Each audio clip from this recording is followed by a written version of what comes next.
Sorry about the technical hitch there, but the program right on. We're still talking about the school environment, and we're talking a lot more about discipline in schools. We have with us right here Kisap, our patients, and our Wunto younger Eric. But let's have this interview, gentleman and lady, of a school staff who talks a lot more about what he witnessed and how the environment looked like within the government bilingual high school of Daido. Let's take a listen and we'll meet you behind for more details.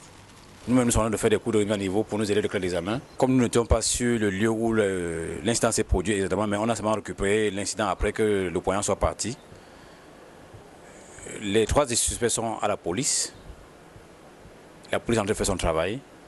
Ce qui est sûr est que la PJ va nous aider donc à déterminer qui est le véritable responsable.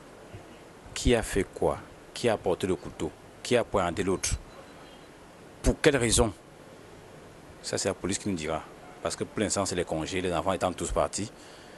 On n'a pas pu mettre la main sur tous les camarades de ce jour-là. Mais ce qui est sûr est que d'ici la rentrée, on aura des ces camarades qui vont certainement donner des informations. Et même la police, dans les enquêtes, auront des informations plus sûres. Disons que les mesures, chaque jour, c'est les mêmes mesures. On fouille, on fait les descentes inopinées dans la salle de classe, on renforce la sécurité au portail.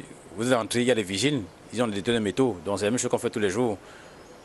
Mais comme je l'ai dit l'autre jour, les enfants sont très ingénieux dans la technique de dissimulation des armes, des lames de rasoir, des couteaux et autres, et portables pour entrer au lycée avec. Mais nous continuons à faire notre boulot tant bien que mal.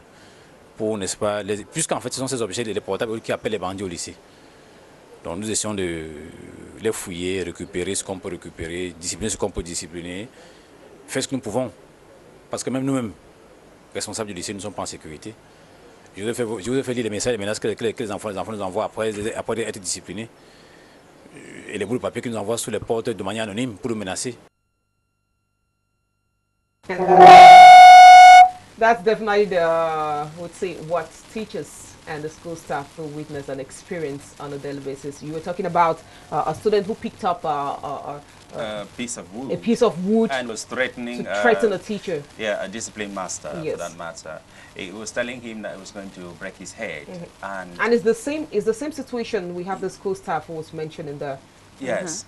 Actually, you know, students do a lot of wrong things because they want to be right. Yeah. And it all depends on how they grew up. Because, you know, a human being is like a tree which becomes more difficult to prune when it becomes very big. So you begin to do your best when it's still young. Yes. So if this boy or girls get to the age of almost maturity with a kind of character, right, they become so dangerous to the society, even to themselves. Yes, true. So when you see our students, you know, going to school with weapons in the bag, either calculating a teacher or calculating his mates, it's because this one is already to himself and to the society, because he has cultivated a kind of attitude of defense, defensive behavior, defensive character. He knows that any little fuss, any little mistake anybody does, to correct the person is to stab or to wound the person. This is their own rules, their own rules and regulations. That anybody that messes up with me, I just stab them. And it's because the other side of that education does not exist. Yes. The other side means what? The side of peace and tolerance and reconsideration. Yes. That people can make mistakes, but you don't necessarily have to wound them for them to take care the next time. Or you don't necessarily need to stab them for them to be cautious, more cautious the next time. I think that it actually has to be, in fact, you need to take the education of your child as a job, even though some people really neglect it, as a career. That, you know, if I don't make it, I know that I've put my life in danger. It's like planting maize. What you harvest depends on what you planted or how you plant it. Because if you till the soil a little bit and put the grain on the surface, what happens is that birds will come and pick it up and you wouldn't have anything to harvest at the end of it. So the important thing is to just, as a school authority and parents, not to want to do an arm race with students, but it's to look for techniques, like friendly techniques, to bring them back again. It's like you tell them, you know what, I like you very much, you know, if you pass your exams, I'll be the first person to be happy about it. I tell you what, if you pass your exam, I'll buy you a phone and stuff like that. You kind of like motivate them to come back to school, you know, because if you come to, you want to look at the violent part of it, that you have to punish them violently or aggressively, right? They would like to be on the defensive, that, you know what, I can show you that I'm more more aggressive than you are, or maybe more violent than you are. Because they take it, many of them, they take violence as a career, actually want to show people how good or bad, how good or bad they are in violence. So you as a teacher, you don't do any sort of arm race with them. You just need to find the best possible technique to bring them towards you, and then you convince them to learn. You say, you know what, I'm going to be proud of you if you make it. I'm going to be the first person to pronounce your name if you pass an exam.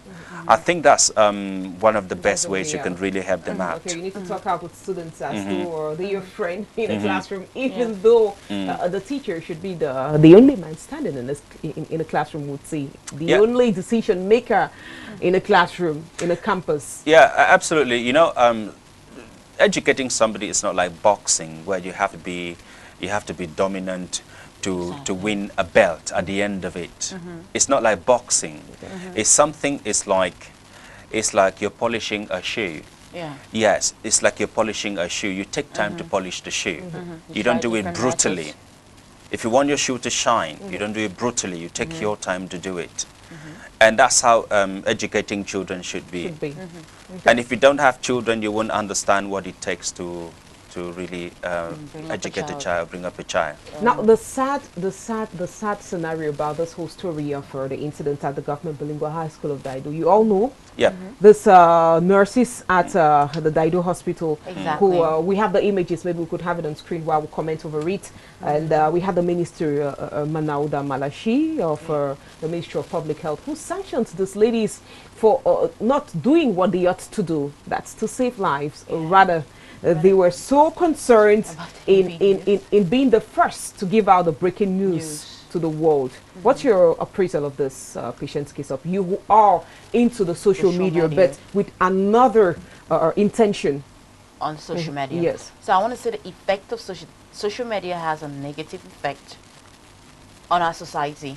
And it has a positive effect, it has a negative effect. And I think people are more focused on dwell more on the negative. Why? Because we are all focused on being the first to give out news. And I think social media may not be the problem. I think we are the problem. We just show who we really are. Social media is like a medium to actually portray how the human mind runs. Because the first thing you're doing when a child is lying down and fighting for his life is to take a video and put it. It means that says a lot about how humane you are. Like you're happy to see the child die. You don't care about that child. Not that you're happy, but you don't care about that life. What you care about is, I'm the first to give this news so that people will share me. Oh, you're giving good news. She actually didn't know that she was going to face the sanction. She didn't know there was going to be a clapback. She thought she was going to be praised for bringing out the news. Oh, this sad thing. And it says a lot about how fake social media is, superficial. Because the caption would have been, oh, how sad. You're there in the hospital, how sad, but you're not sympathizing there. You're doing a video. Your phone is more important than that child, but your caption is going to reflect something else. So social media has a bad it has a bad influence on people, because people are very superficial. They are not. There's no in-depth. There's no. As I keep on talking about humanity. There's no. People don't feel. There's no. You don't sink. It doesn't sink. Feelings don't sink in. You don't really feel. Yeah, people don't really feel what happens around. Empathy. There's no empathy. Yes, no feelings, no empathy. We just want to be. And praised, validation. Get a couple of likes. Yes, yes. It comes with validation. People are so craving so badly for validation. Yes, people want to be validated. We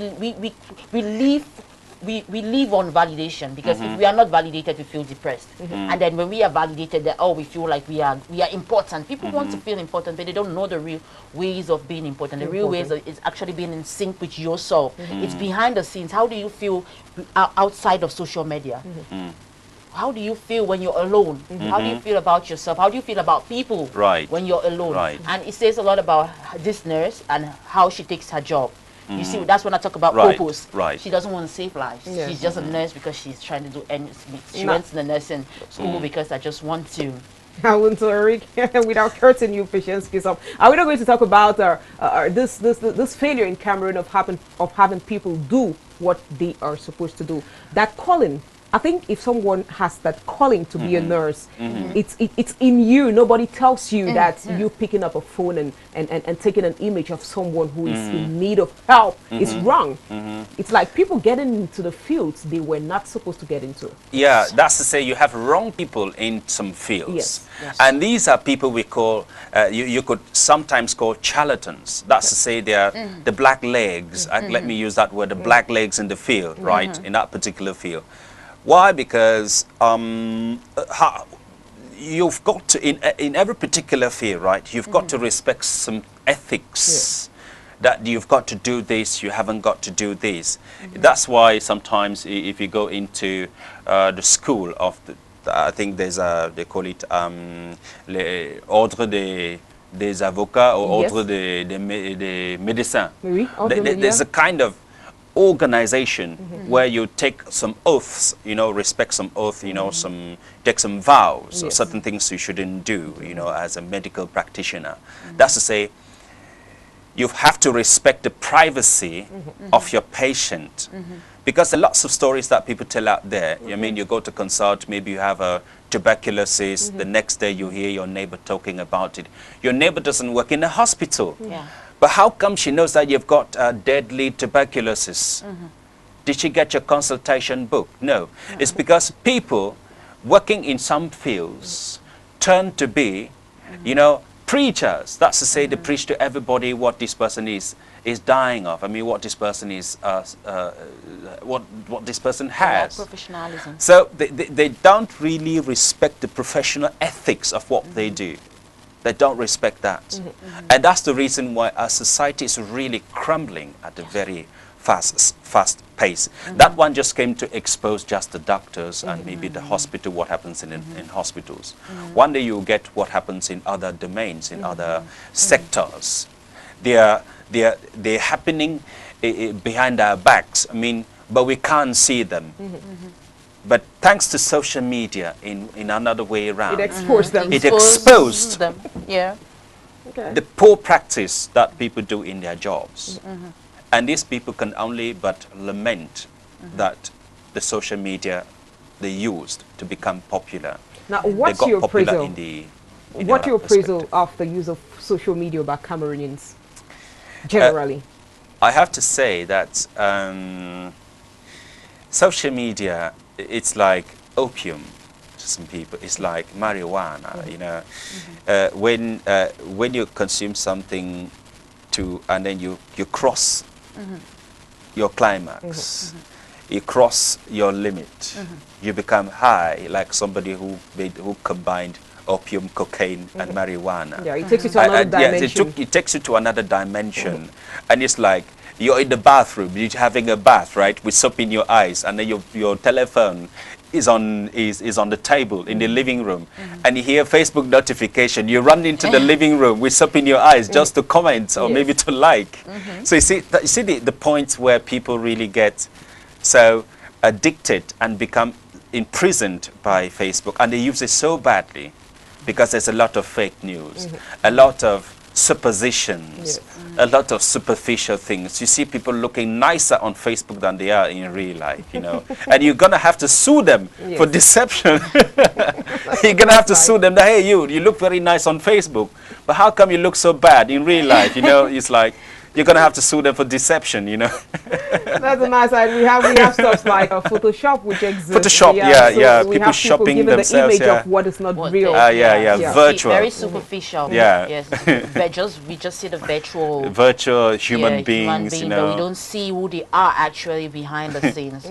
We've not spoken about cyberbullying. Cyberbullying too is something, on social media. Because people go, this bullying, because this guy was bullied before he starts. Before being started. So bullying too is it's a big epidemic, like Yeah. in schools Yeah. and even around. People bully. You know, celebrities get depressed because they are being cyberbullied on social Yes. media. Yeah. People get depressed because of that. So Yeah. cyberbullying, I think, and then people practice on social media to come back behind and then practice physically. Yeah, Okay, physically. the stats, they The actually stats. announce Yeah. what they intend doing. Yeah. Yes, and then yeah. they come behind because people practice. You see people, you see people really actually the way the languages, the verbal abuse. yeah, I mean, verbal that they inflict, confrontations that between they people. inflict on other people on social media. Like, this person can think this way, and then if this person has this kind of thoughts, then who are they behind the scenes? So you Actually, really know that a lot of people Are they harbor human beings? Yeah. harbor a lot of hate. hatred. Yeah. Yes, you a know. lot of negativity. Yeah.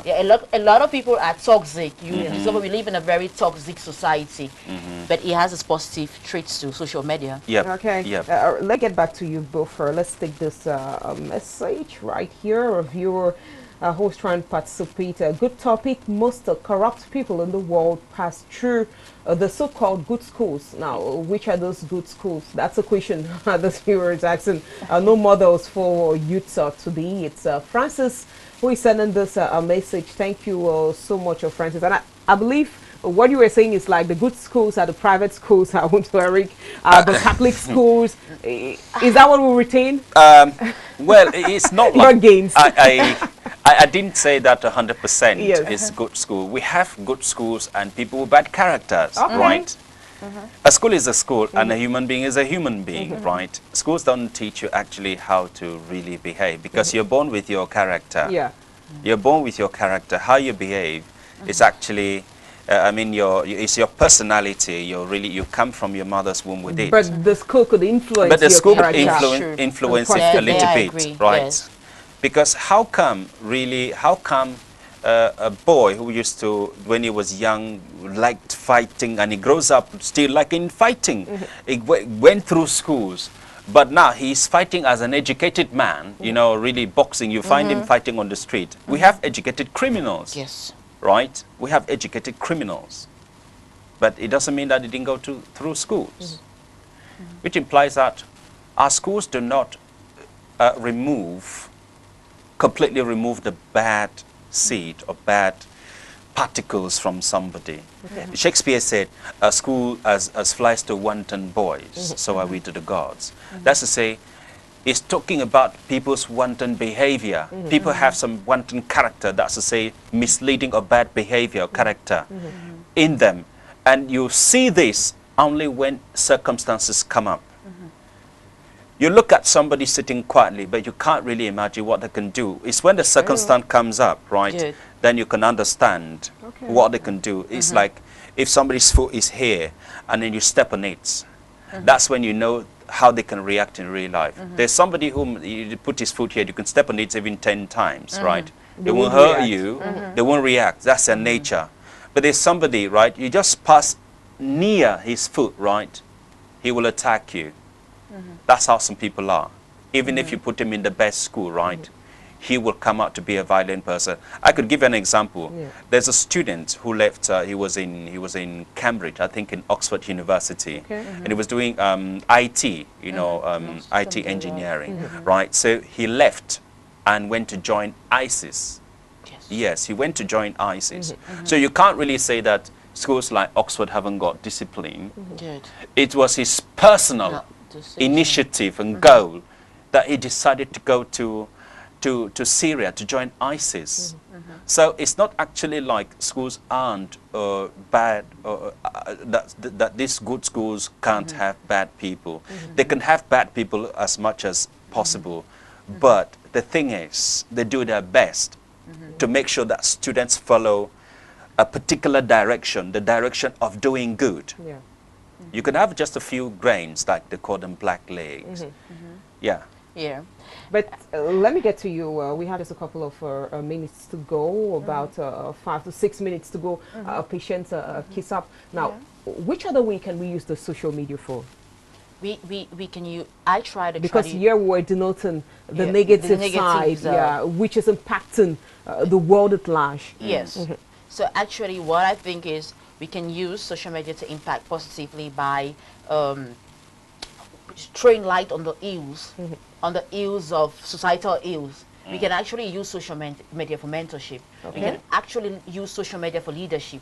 We can, when we use social media for businesses, it's a positive. It's like a positive thing to use social media to sell. People use social media for businesses, but I think social media should be used. It should be impactful. It should impact positively. Especially whatever content you put out there should be something that will have a good outcome. Should have a positive outcome. It should always come back positively. Yeah. It should be something that will grow. Would be maybe profitable. Productive, yes. Yeah. We're talking about productivity, not something that will take away from us, from the society, because I represent a society. Yes, I represent a society. It's not something that will take away from us. It should be something that is going to have a positive outcome. It should be something that is going to be productive. So even if you're I write, and when I started writing, I was trying to find out a way to help the society when I started writing, and I said, okay, what you write inspirational messages or stories, and you write motivational messages just because you want to bring out positivity in the society. Now, tell us a bit about you writing about you on social media and what you've achieved so far. When I started off, it's a funny thing, because when I started writing, everyone was like, no, nobody wants to read. We just want to watch. And I said, I'm bringing in something new. As I said, I believe in unprecedented traditional ways of amending this already falling apart society. So I said, I'm going to write, and people will read what I write. And I started writing, and the feedback has been amazing. People are reading, and people are telling me feedbacks. Oh, I was going through this stuff, and when I read what you wrote, I was really moved, and it really motivated me. I've had a lot of messages from people telling me, keep doing what you're doing. You have admirers from a distance. We are seeing what you're doing. We are actually being more inspired. And what I've done is, I think many people have been able to harness their talents and gifts from seeing my work, because that's what I encourage a lot.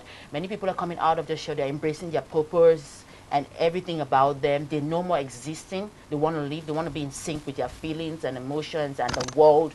And they're doing great things. Everybody's coming up and saying, you inspired me to actually embrace, to be brave enough to want to do this thing that people told me would not be productive, or people told me people wouldn't pay attention. And the millennials, we are having that conversation where we want to be happy.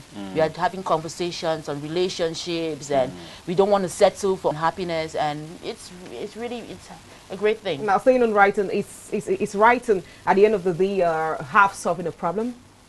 Yes. I think writers are the revolution. Okay. Yeah, writing is the revolution. Yes, I think poets are the revolution. I think we are here to change the world. We are here to, we are here to change everything. We are here to tell the world that, you know what, because we are deep. We see things, I feel things, like I always say I'm an empath. I feel things that happen around me like it's happening to me.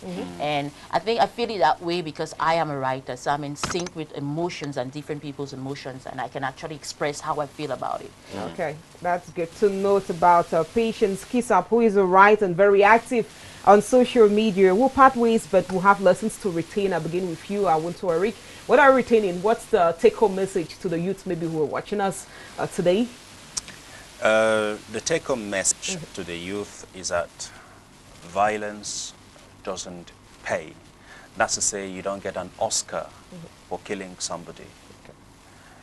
Violence does not build a house. You've never seen bridges built with violence. The best thing to do is to identify your purpose, like Patience said, and to follow the purpose and mobilize the energy required to attain your goals. Until you identify your goals, then you will know why you're moving, and you know the kind of shoes you've got to put on to reach that goal, no matter the distance, because the distance determines the type of shoes you will put on. That's it. Then they will understand the reason why they were created. That's a beautiful message there for youth who were definitely watching us. And you, Patience, what's the take-home message to other viewers we had out there? Okay. Young boy, young girl, I want to tell you, you're beautiful, you're smart, you're strong, you're talented, and you're going to be a leader, and you're going to do amazing things in this world. That's what I'm going to tell you. So stay focused on your education and keep it going. Bye. Thank you so much. And said we had the younger Awuntu Erika, who's a teacher. He's very active within the teaching milieu. And we have Patience Case of a writer, active as well on social media. But we retain discipline. School discipline would retain, as we reiterated during the start of the program, relate simply to the actions taken by a teacher or the school organization. This towards a student or a group of students, and would note it is when the student's behavior disrupts the ongoing educational activity or breaks a rule created by the teacher or the school system. How disciplined are you in the society? That would see food for thought for all the students who were watching us today. Definitely we'll meet you tomorrow on the same platform to talk on something else. Have a lovely weekend.